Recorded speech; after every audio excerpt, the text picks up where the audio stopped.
What's going on, guys? Welcome back to the channel. Today is Sunday, April 19th, NBA playoffs day 2, and I got 4 player props I'm going to dive deep into in today's video. I doubt you guys have seen these 4 plays already. If you have, then good for you. You found some good angles. But before we get into the plays, a quick recap from yesterday, day 1 of the playoffs. We went 2-2. Jalen Johnson under an assist cashed. That was my TikTok play as well. Amen Thompson under 18.5 points cashed as well, even though KD got ruled out. So if KD would have played, I'm guessing Amen would have ended at like 10 or 12 points. But then our 2 losses were on 2 stars. James Harden under 21.5 points. He ended at 22, scored 4 or 6 points in the fourth quarter or something, when he really didn't have to. And he shot almost 60% from deep. I mean, the threes he was making, Brandon Ingram's hand was in his face, blocking his eyes from seeing the rim, and Harden was still making them, and he ended just 0.5 over. So we were so close. If one thing would have fallen our way, we would have cashed that as well. And then our other L was Anthony Edwards over 25.5 points. He ended at 22, just like James Harden, but he shot 36% from the field. He took like 18 shots, so the volume was definitely there. He only got to the line like 3 or 4 times, which wasn't ideal. But again, he fell 2-3 baskets shy. If he would have played a little better or didn't shoot 2 for 9 from deep,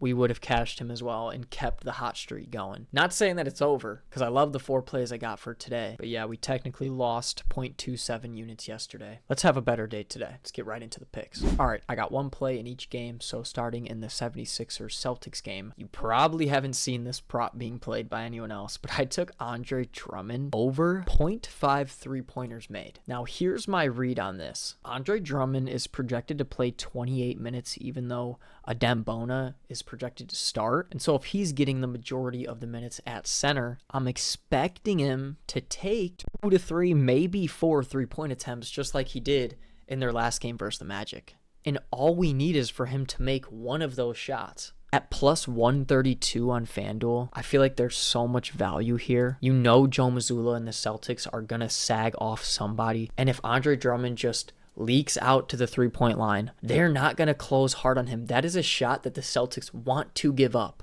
Limit Tyrese Maxey, limit Paul George, limit VJ Edgecombe even. But if Andre Drummond's shooting a 3, if I was on the Celtics, I'd be like, yeah, take that, take that. The Celtics are allowing the 5th most 3-point attempts per game against them. They're allowing the 2nd most threes made to the center position. And if you guys were tailing me 2 days ago, we cashed our Wendell Carter Jr. read in the first quarter versus a Hornets team that ranked dead last in limiting threes to centers. So the Celtics are right in front of them, not much better at all. And Andre Drummond actually shoots pretty well in away games. And with Paul George even, I'll take a 71% hit rate on a plus 132 line any day. I honestly didn't check what his 2 3-pointers was at, if you did want to sprinkle a little more on 2+ made threes. But if Andre Drummond's taken anywhere from 2 to 4 3-pointers, let's just see really quick how he does when he takes 2 to 4 in away games without Joel Embiid. He's gone over in 8 out of 11 games. With Paul George, 2 out of 3. With Tyrese Maxey, 6 out of 8. Like, I just feel like there's so much value here at plus 132. Look, 28 minutes, that's exactly what he's supposed to play today. Almost forgot to mention he's been able to make threes versus the Celtics already this year. He took 2 3-pointers in 12 minutes.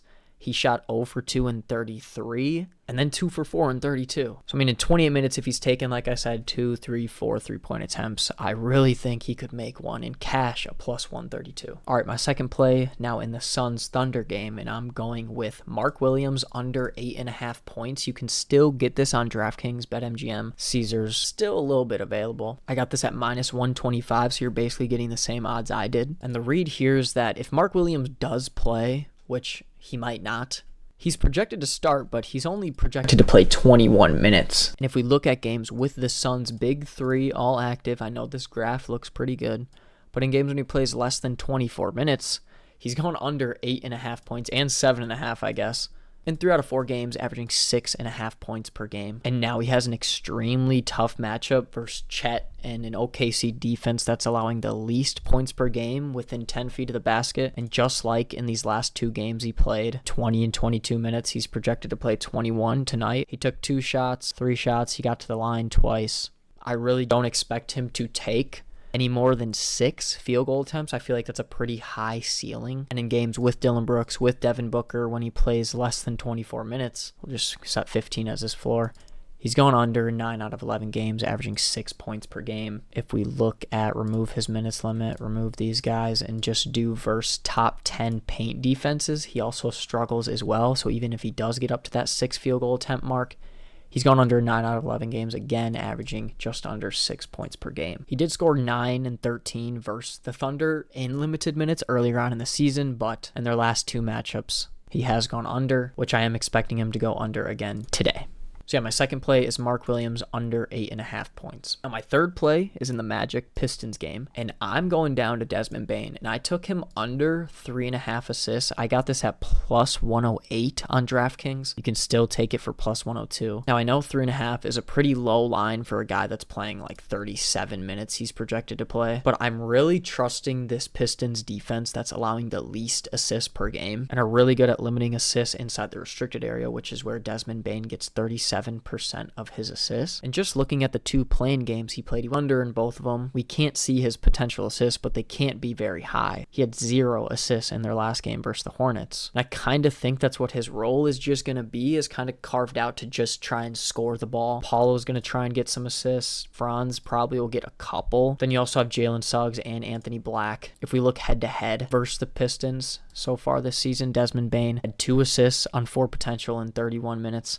2 assists on 8 potentials in 39 minutes, 7 assists on 12 potential without Anthony Black, without Franz, which isn't the case tonight. And then in 32 minutes, he had 1 assist on 2 potential assists. So his potentials are just insanely low if you're excluding this outlier game. So he's averaging 6.5 potential assists because of this game. If we just put his limit to 8 and then look at games with Suggs, Banchero, Black, Franz all active, Desmond Bane has gone under 4 assists in 7 out of 12 games, averaging 3.2 assists per game. But why Props Madness is the best research tool on the market, I highly recommend you guys consider signing up for Props Madness and using this tool to find winning bets like I am, because not many softwares give you the option to look at closing line total points.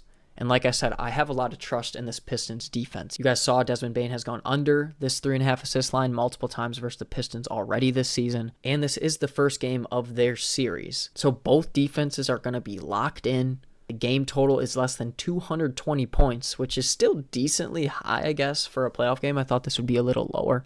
Kind of like the Lakers-Rockets game last night where it was less than 210 points. But if we just look here, remove all the games that are like over 220-something points, Desmond Bane has gone under 4 assists in 5 out of 6 games, averaging 2.2 assists per game. And this is how I see this game playing out for Desmond Bane. He's averaging 22.3 points. His points line is at 19.5, but he's averaging only 2.2 assists per game. This is on 33 minutes. If we look at similar shooting guards, Khan, Brandon Miller, like DiVincenzo, RJ Barrett, all these guys, like Lou Dort is pretty similar player to Desmond Bane, just not as good offensively. But like build-wise, all these guys have not been able to get assists versus the Pistons recently. So I know this one is another sweaty one, but I told you guys at the start of the video, you probably haven't seen these plays anywhere else. But I really like the angle here. And one more thing I almost forgot to mention, if we hop over to Straight Ben's NBA on-off tool and go to the Orlando Magic and go since the All-Star break with Banchero, Suggs, and Franz all on, Desmond Bane per 37 minutes is averaging 3.1 assists per game. You apply the matchup here of the Detroit Pistons last 10 games. Per 37 minutes, he's averaging just 2.7 assists per game. So I know this line is low, but I think it's low for a reason. And at plus money, I posted it at plus 108. I think there's tons of value there. So yeah, my third play is Desmond Bane under 3.5 assists. Now my fourth play is in the Blazers-Spurs game, and you probably didn't guess it, but I'm going with the alien, and I took him over 6.5 first quarter points. I got it at minus 105. You can still get this line today, but if you don't have BetMGM, FanDuel has this minus 114, Caesars minus 112. But at minus 105, I really do like this value here. If there's one thing that we've learned about Victor Wembanyama this season, it's that he loves to set the tone early in big games. Like we all saw even in the All-Star game. This guy came out guns blazing, ready to go. I don't know if you guys saw the Spurs social media posts about the shirts that each section has inside the arena, but that place is going to be bumping, and I really do expect Wemby to set the tone early. And with that being said, it is the playoffs, so he won't be on his minutes restriction, which is perfect because he has an extremely favorable matchup versus the Blazers. They're allowing the 8th most points per game, 2 free throws, which obviously you have to foul Wemby because you can't guard him. And then the 4th most points in transition, which is how Wemby scores most of his points. Similar centers. I mean, there's not really any centers similar to Victor, but all these guys are worse than him.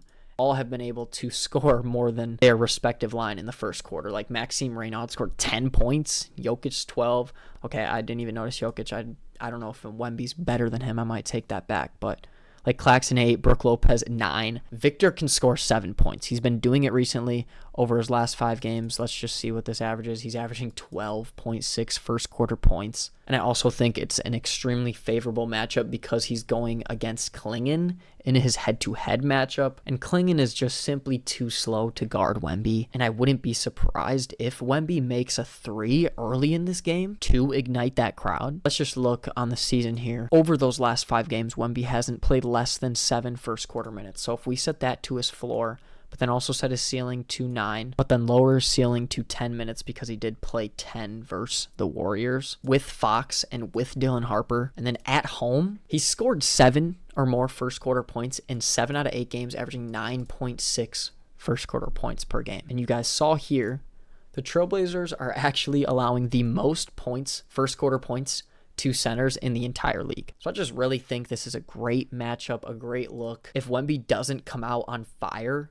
ready to kill the Blazers, then I'd honestly be a little surprised. But yeah, my fourth and final play is Victor Wembanyama over 6.5 first quarter points. But yeah, that's all I got for you guys today. Hopefully you enjoyed the breakdown of the 4-player props. We were so close to the sweep yesterday. I could smell it. I said yesterday in my Discord that today is going to be a great day, and I'll say it again here. I can feel these plays playing out well. I labbed for hours. I was very selective, and I have Props Madness on my side. But yeah, have a good day, guys. Enjoy the NBA games. Peace out.